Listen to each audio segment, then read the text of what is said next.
Mari bercerai. Aku sudah lelah. Assalamualaikum warahmatullahi wabarakatuh.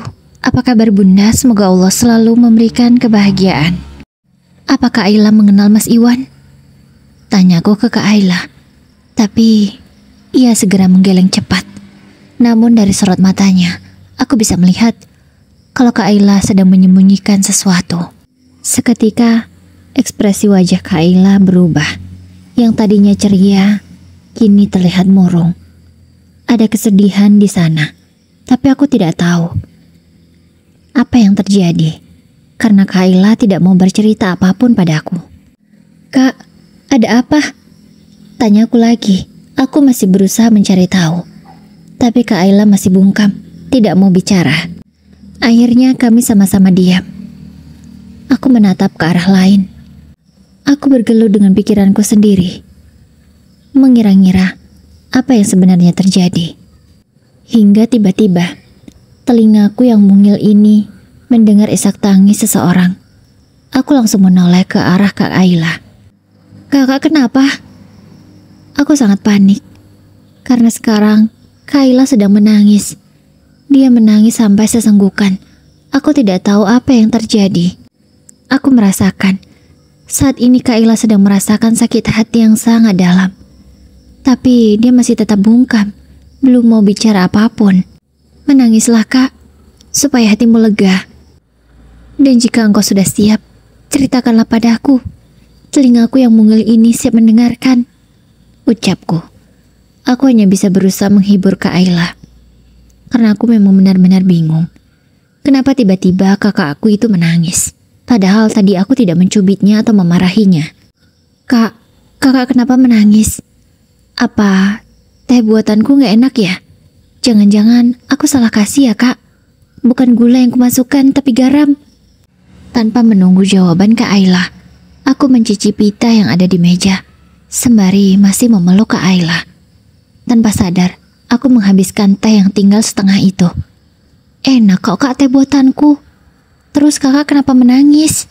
Ucapku lagi tanpa merasa berdosa. Kuletakkan kembali lagi gelas yang sudah kosong itu. Kak Ayla tiba-tiba menjauhkan tubuhnya dari tubuhku. Matanya fokus menatap gelas teh yang sudah kosong. Kamu habisin teh kakak? Tanya Kak Ayla dengan ekspresi yang begitu judes.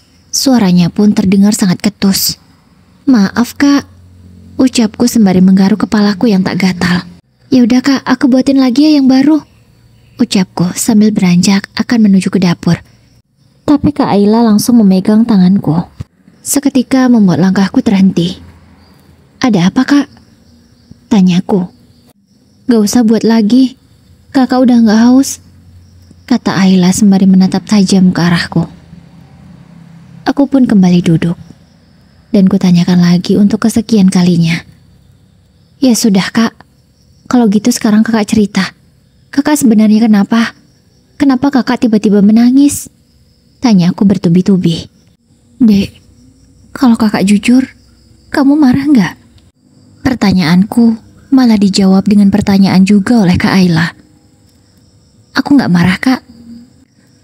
Orang yang jujur itu harusnya dihargai, bukan dimarahi.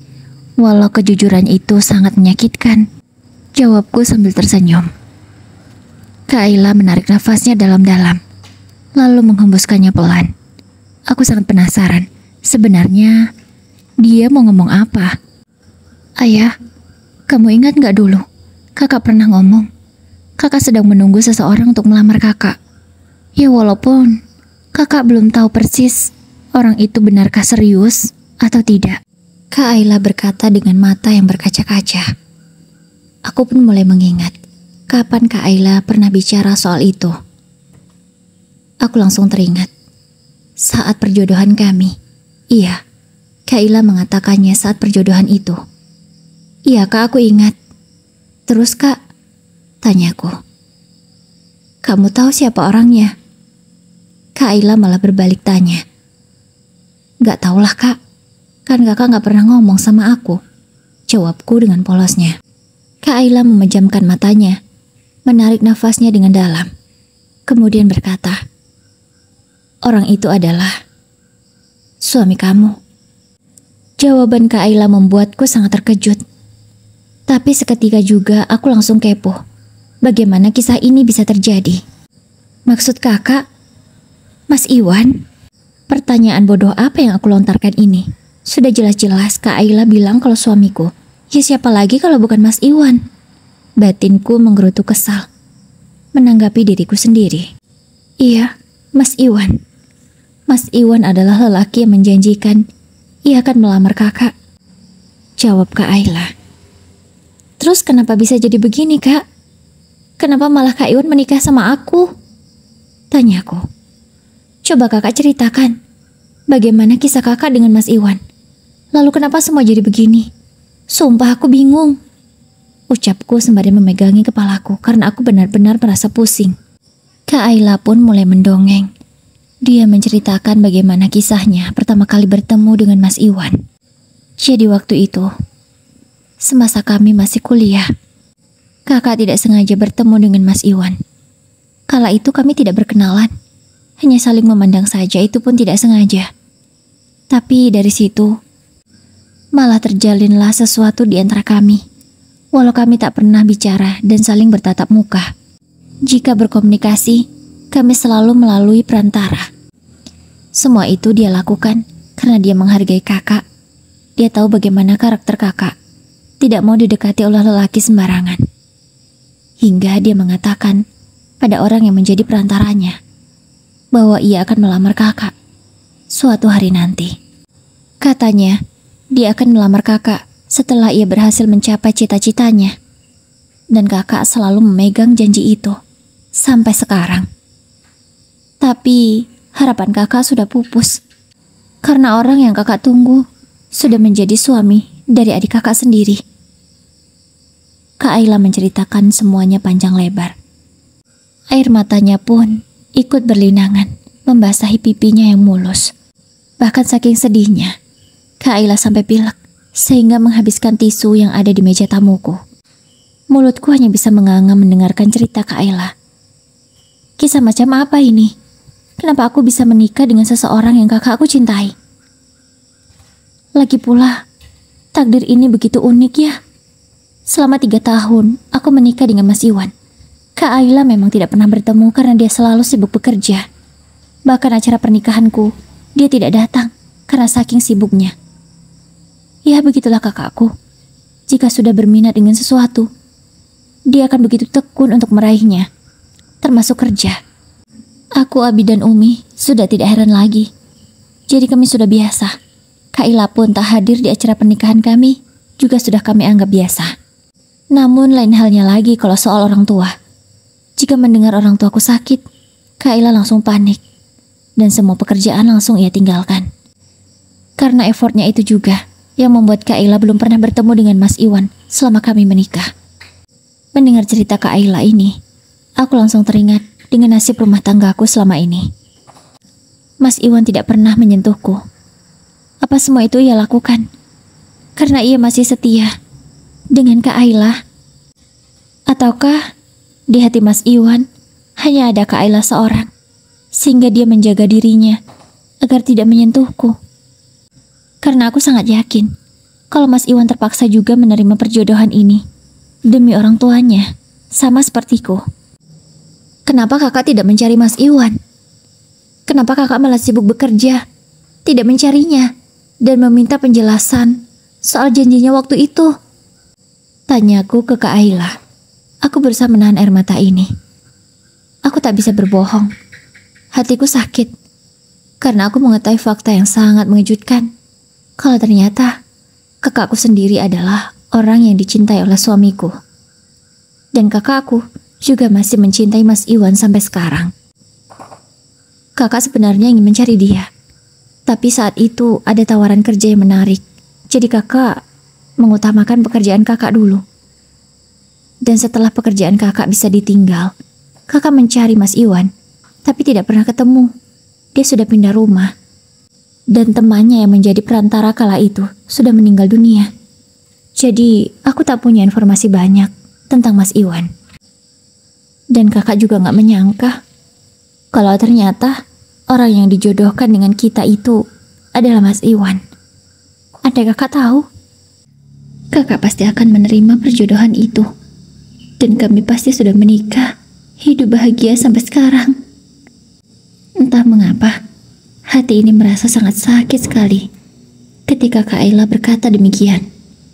Dan sepertinya Kak Ayla menyadari bahwa dia salah bicara. Kak Ayla segera menutupi mulutnya dengan tangannya.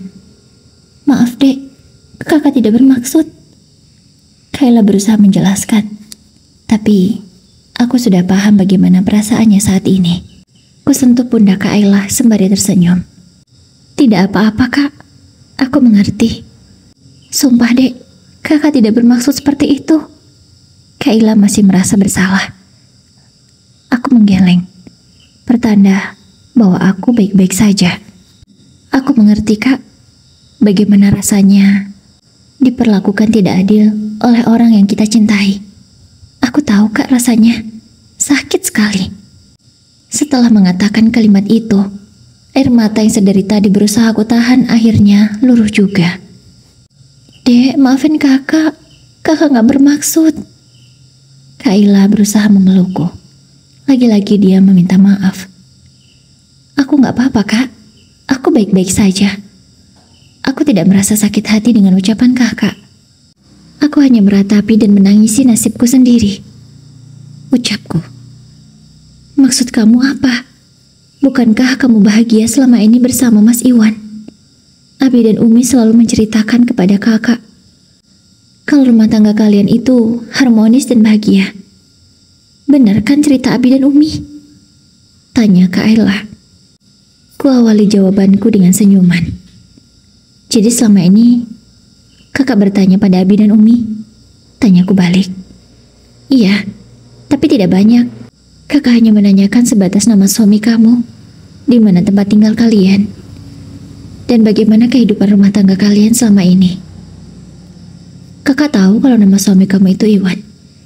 Tapi kakak tak pernah berpikir kalau Iwan suami kamu itu sama dengan Iwan yang kakak kenal. Aku bahagia kok kak. Aku senang dengan rumah tanggaku. Mungkin aku saja yang kurang bersyukur. Ucapku. Kakak bingung deh maksud kamu gimana. Katanya kamu menangisi nasibmu. Kalau orang menangisi itu pasti sedih kan? Jadi kamu sedih dengan nasibmu sekarang. Apa kamu tidak bahagia sebenarnya? Tanya Kak Ayla bertubi-tubi. Kakak mau jawaban jujur atau bohong? Tanyaku. Ya jelas jawaban jujur lah. Kok kamu nanya gitu sih? Kakak saja sudah berani jujur sama kamu walau itu berat. Dan kakak tahu, pasti kejujuran kakak tadi menyakiti hati kamu kan? Kak Ayla malah bertanya balik. Iya kak, aku memang sakit dengan kejujuran kakak. Tapi itu tidak seberapa. Jawabku. Maksud kamu? Kak Ayla terlihat kebingungan.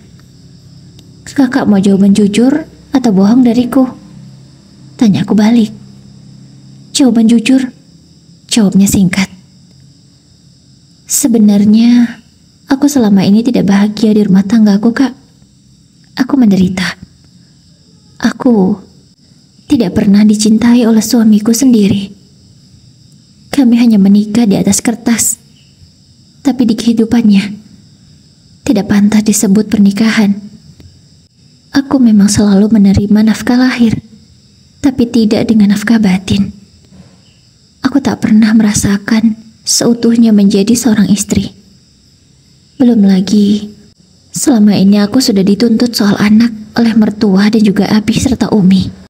Bagaimana aku bisa memberi mereka cucu? Disentuh saja, tidak pernah. Aku setiap hari menangis, Kak. Meratapi nasibku yang begitu malang. Aku harus terpaksa menikah dengan seseorang yang tidak aku cintai. Tapi seiring berjalannya waktu, aku menjadi jatuh cinta dengan dia. Kupikir cintaku berbalas. Tapi ternyata sampai sekarang, Mas Iwan belum bisa mencintaiku.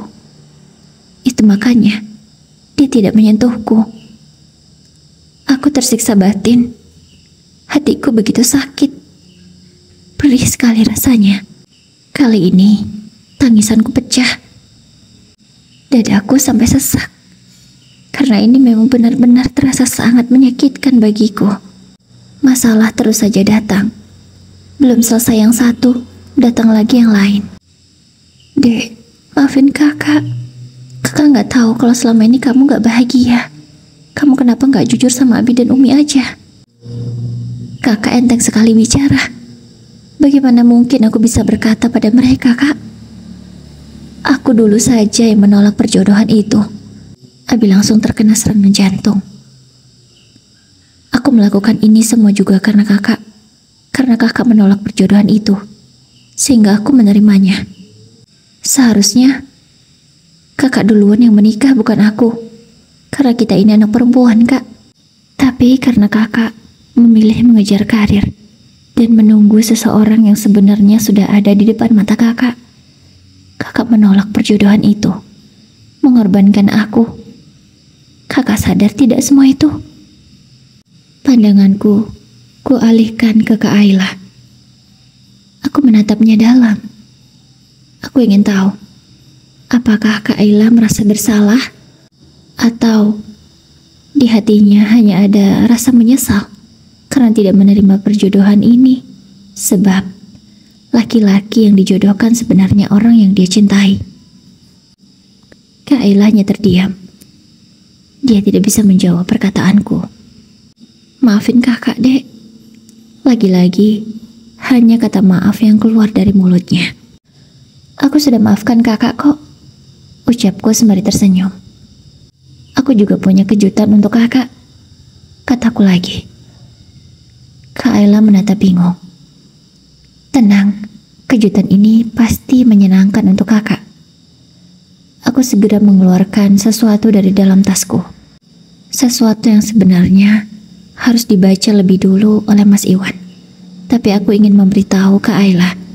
Aku ingin membahagiakannya. Ini Kak, baca.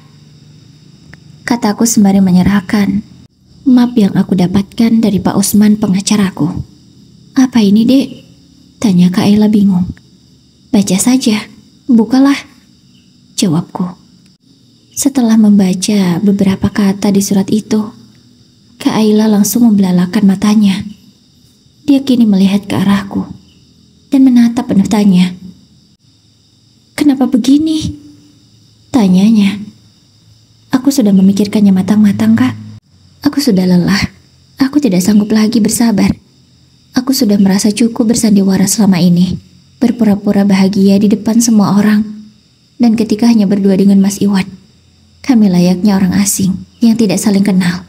Aku sudah lelah sekali bersandiwara ini. Dan sepertinya keputusanku itu sangat tepat. Ditambah lagi sekarang aku sudah tahu kalau sebenarnya kakak mencintai suamiku. Mungkin juga ini jalan dari Allah untuk mempersatukan kalian. Aku ikhlas. Aku tidak akan merasa sakit hati. Aku akan mengusahakan secepatnya melupakan Mas Iwan. Aku hanya ingin melihat orang yang aku cintai bahagia, yaitu kakak dan Mas Iwan. Lagi pula, wanita manakah yang sanggup jika dalam rumah tangga sampai 3 tahun tidak pernah yang namanya merasakan nafkah batin? Ditambah lagi, sekarang aku tahu kalau di hati suamiku ada wanita lain, dan wanita lain itu adalah kakakku sendiri. Siapa yang sanggup, Kak? Tentu tidak ada yang sanggup, termasuk aku. Aku akan meminta Mas Iwan segera menandatangani surat ini, dan kami akan segera mengurus perceraian itu, sehingga kami cepat berpisah dan kalian bisa segera menikah. Aku berkata-kata tanpa meneteskan air mata lagi. Entah mengapa, aku seperti lebih kuat. Apa aku sudah bisa ikhlas ya? Tapi di hati ini masih ada rasa sakit dan mengganjal. Ya mungkin karena aku memang mencintai Mas Iwan. Ya, di mulut berkata ikhlas, tapi di hati kan belum tentu. Apalagi ikhlas itu tidak mudah. Jangan, Dek. Jangan. Kakak gak bisa menerima ini. Kalian berhak bahagia. Seharusnya kakak tidak usah mengungkapkan masa lalu kakak. Maafkan kakak ya. Lagi-lagi Kak Aila meminta maaf. Kakak tidak salah. Memang seharusnya kakak jujur. Jadi, semuanya jelas. Tidak ada yang ditutupi. Kalau begini aku malah merasa lebih lega. Daripada nanti kisah rumah tanggaku malah seperti ipar adalah maut. Kalian diam-diam menjalin hubungan di belakangku. Bisa jadi kan? Lebih baik kan begini. Aku sudah tahu kisah kalian. Jadi, aku bisa mengambil langkah yang tepat. Sudahlah kak. Kakak tidak usah merasa bersalah. Karena ini keputusanku. Aku berpisah juga bukan karena kakak, tapi karena memang aku sudah tidak sanggup menjalani rumah tangga ini. Obrolan kami pun selesai, karena aku memilih masuk ke dalam kamar. Kutumpahkan lagi rasa sakit hatiku di dalam kamarku. Aku menangis sepuasnya. Meskipun aku harus susah payah menahan isak tangisku ini, agar tidak didengar oleh Kak Ayla. Hingga malam hari, tibalah tamu yang aku tunggu datang. Bapak, ibu, sambutku ke mertuaku. Iya, tamu yang aku tunggu sedari tadi akhirnya datang juga. Mereka adalah mertuaku, orang tua dari Mas Iwan. Mas Iwan juga sudah pulang. Sementara Kak Ayla masih ada di rumahku. Karena mau pulang, sudah terlanjur kesorean. Dia tidak berani pulang sendiri, karena memang Kak Ayla bawa motor sendiri. Di saat itulah, Kak Ayla dan Mas Iwan pertama kali bertemu setelah sekian lama mereka tidak jumpa. Keduanya beberapa saat saling menatap, namun kemudian berakting seolah tidak kenal. Tapi aku tahu tatapan mata mereka, tatapan kerinduan, dan tatapan bahagia karena bisa bertemu lagi. Karena ada orang tua Mas Iwan, aku tidak bisa mengatakan semuanya malam ini.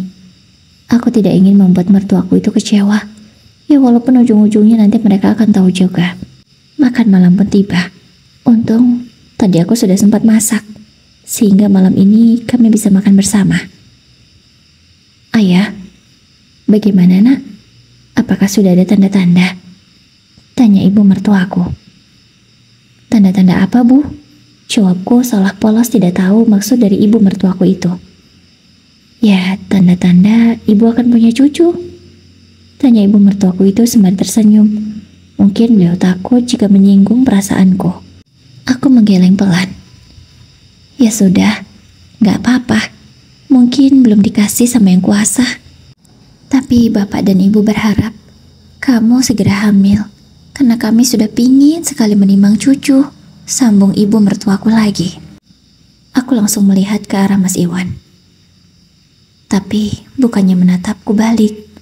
Mas Iwan malah asik memandangi Kak Ayla. Aku menyenggol kaki Mas Iwan di bawah meja. Laki-laki yang sudah menikahiku itu langsung tersadar. Iya bapak ibu, kita nggak bisa memaksakan kehendak. Keturunan kan sudah digariskan oleh Allah.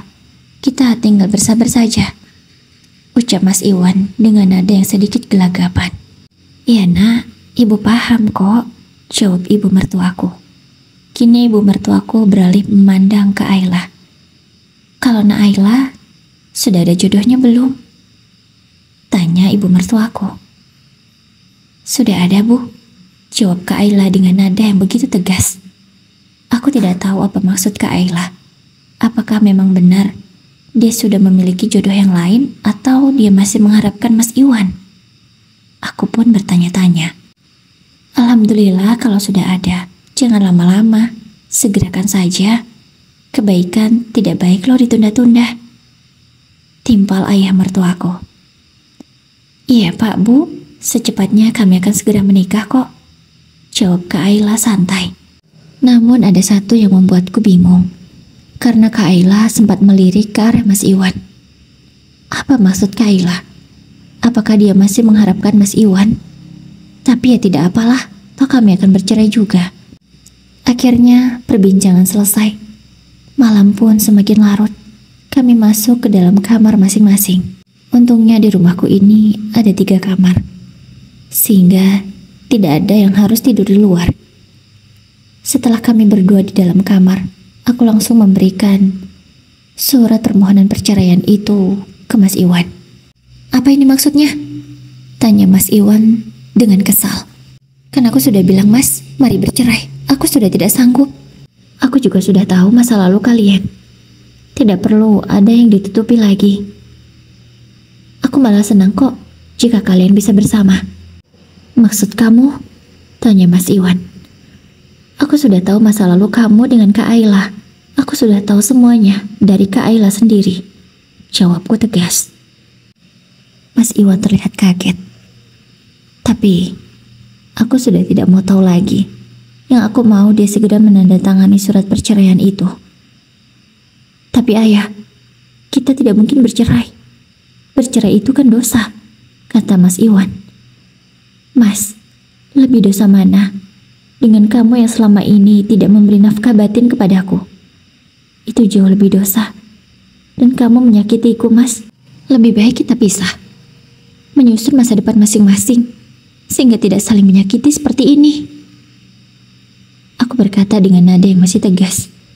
Membuat Mas Iwan terdiam. Apakah aku boleh jujur sesuatu sama kamu, Dek? Kata Mas Iwan tiba-tiba setelah kediamannya. Ya, jujur saja. Aku sudah siap kok mendengarkan fakta apa lagi yang harus aku tahu sekarang. Jawabku. Jadi sebenarnya begini. Dulu, yang ingin aku lamar sebenarnya kakakmu. Aku tahu kalau dia kakakmu, anak dari Abi dan Umi. Makanya, aku minta ke orang tuaku untuk dijodohkan dengan dia. Tapi, setelah aku membuka cadarmu, kamu bukan orang yang aku cintai. Kamu ternyata adik dari Ayla. Ya, kupikir nama kakakmu itu nama kamu. Ternyata bukan. Jujur, aku memang tahu kalau Ayla itu punya saudara. Tapi aku pikir dia tahu kalau yang dijodohkan dengannya adalah aku. Tapi ternyata aku salah sangka. Dia malah menolakku dan kamu yang menerimanya. Aku tentu tidak mungkin mengecewakan orang tuaku. Jadi, aku memilih bertahan dengan pernikahan ini. Walau sampai detik ini aku belum bisa mencintaimu. Maafkan aku, ayah. Kata Mas Iwan menjelaskan fakta sebenarnya. Aku benar-benar terkejut. Hari ini, aku mengetahui fakta yang sangat tidak aku sangka-sangka. Ternyata, begini kenyataannya. Sungguh sangat menyakitkan. Tapi kan kamu tahu, Mas, kalau namaku Ayah, bukan Ayla. Kataku ingin tahu yang sebenarnya. Itu salahku, ayah. Selama ini, aku memanggil Ayla dengan sebutan ayah, karena menurutku itu lebih manis dan simpel. Tapi tidak kusangka, kalau nama ayah itu malah nama kamu, bukan nama Ayla. Kusunggingkan senyumku. Lalu aku berkata, alasan yang konyol. Segera aku buang mukaku, karena aku merasa itu tidak masuk akal. Tapi, sepertinya Mas Iwan memang benar-benar jujur. Tidak ada kebohongan dari sorot matanya. Oh, jadi begitu. Baguslah kalau begitu, Mas. Kita lebih baik bercerai kan? Kamu sudah menemukan siapa yang kamu cintai sekarang.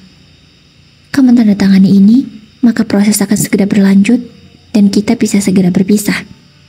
Kamu bisa secepatnya menikah dengan Kak Ayla. Aku ikhlas lillahi ta'ala, insya Allah. Ucapku dengan mantap, walau sebenarnya hatiku begitu sakit. Tapi tidak mungkin. Bagaimana mengatakan pada orang tua kita? Tanya Mas Iwan. Kamu tenang saja, biar aku yang menjelaskan pada mereka. Ucapku dengan serius. Menjelaskan pada mereka? Kamu? Tanya Mas Iwan seolah tidak percaya. Percayalah, aku bisa diandalkan. Ucapku santai namun tegas. Tapi, sudahlah, cepat tanda tangani. Urusan orang tua kita, serahkan kepadaku. Semua beres. Tapi malam itu Mas Iwan belum mau menandatangani surat perceraian kami. Tapi niatku sudah bulat. Aku ingin segera berpisah. Sebelum mertuaku pulang, aku menguatkan hati dan juga mentalku. Aku ingin menceritakan semuanya kepada bapak dan ibu. Dengan kalimat yang terbata-bata, aku menjelaskan dengan rinci semua kisah dan permasalahan rumah tangga yang selama ini aku hadapi. Kedua mertuaku itu sangat syok dan tidak menyangka kalau selama ini aku hanya acting. Maafkan ayah, bapak, ibu. Ayah tidak bisa bertahan. Ayah memilih mundur. Ucapku menutup pembicaraan malam itu. Sebenarnya mereka melarang perceraian ini. Tapi jujur, aku sudah tidak kuat lagi. Akhirnya, entah apa yang dikatakan oleh mertuaku, Mas Iwan kebesokannya mau menandatangani surat permohonan perceraian itu. Kami pun menjalani sidang perceraian. Walaupun tidak mudah, karena suamiku seorang abdi negara.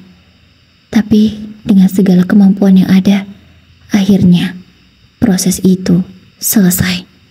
Aku dan Mas Iwan resmi bercerai baik secara negara ataupun agama. Aku sudah mengatakan pada Abi dan Umi, alhamdulillah, Abi kuat dan tidak terkena serangan jantung. Walau di awal Abi sangat syok dan tidak menyangka kalau kisah cinta kami seperti ini. Setelah masa idahku selesai, hari-hari disibukkan dengan menjadi guru Quran di salah satu pondok pesantren. Alhamdulillah, dengan kesibukanku ini, aku bisa sedikit demi sedikit melupakan kisahku. Aku tak lagi murung. Aku lebih kuat dan lebih bahagia dari sebelumnya. 1 tahun sudah berlalu sejak perceraian kami. Aku mendapatkan kabar kalau Kak Ayla dan Mas Iwan akan menikah. Iya, memang itu yang aku harapkan. Sebenarnya sudah sejak lama aku menyuruh mereka menikah, tapi mereka tidak mau. Mereka takut menyakitiku. Tapi dengan tegas aku katakan kalau aku tidak apa-apa. Aku sudah ikhlas semuanya. Akhirnya terjadilah pernikahan antara Kak Ayla dan juga Mas Iwan. Mereka terlihat bahagia. Dan aku yakin nasib rumah tangga mereka tidak sama seperti nasib rumah tangga aku kemarin. Semua itu bisa terlihat dari raut wajah keduanya. Tampak bahagia. Tidak seperti ketika Mas Iwan tahu setelah membuka cadarku, siapa yang ada di baliknya. Itu adalah aku. Raut wajah Mas Iwan langsung murung dan bermuram durja. Aku pun menjalani kehidupanku seperti biasanya. Hingga akhirnya setelah 2 tahun aku menjanda, aku dipinang oleh seorang ustadz yang sama-sama bekerja di pondok pesantren itu. Kami pun menikah karena aku merasa bahwa laki-laki itu pria yang baik dan tulus mencintaiku. Dia merasa terkejut karena dia tahu statusku. Aku seorang janda. Dan dia bingung kenapa aku masih perawan. Kuceritakanlah semuanya. Dan dia hanya tersenyum mendengar kisahku. Terdengar konyol dan aneh. Tapi itulah yang terjadi. Alhamdulillah, dia bisa menerima kekuranganku dan kelebihanku. Sehingga jadinya suamiku yang sekarang menikahi seorang janda yang masih perawat. Untunglah aku bisa menjaga kesucianku ini. Hingga kesucianku kuberikan kepada laki-laki yang tepat. Kak Ayla dan Mas Iwan, mereka sudah memiliki seorang putra. Dan kini aku akan menyusul. Aku sudah mengandung 2 bulan setelah 3 bulan pernikahan kami. Iya, secepat itu. Alhamdulillah, rezeki bertubi-tubi menimpa keluargaku. Abi dan Umi sangat bahagia karena anak-anaknya sudah menikah semua. Ya, walaupun melalui kisah dan cerita yang sangat tidak biasa, tapi alhamdulillah sekarang berakhir bahagia.